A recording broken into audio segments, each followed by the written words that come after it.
How old were you during Hugo? Hugo was in September of 1989.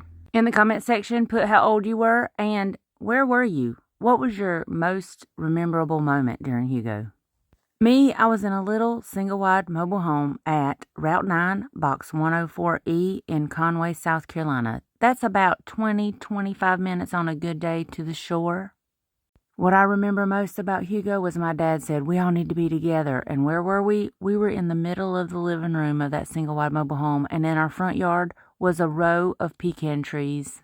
I sat across the arms of a recliner and tried to sleep.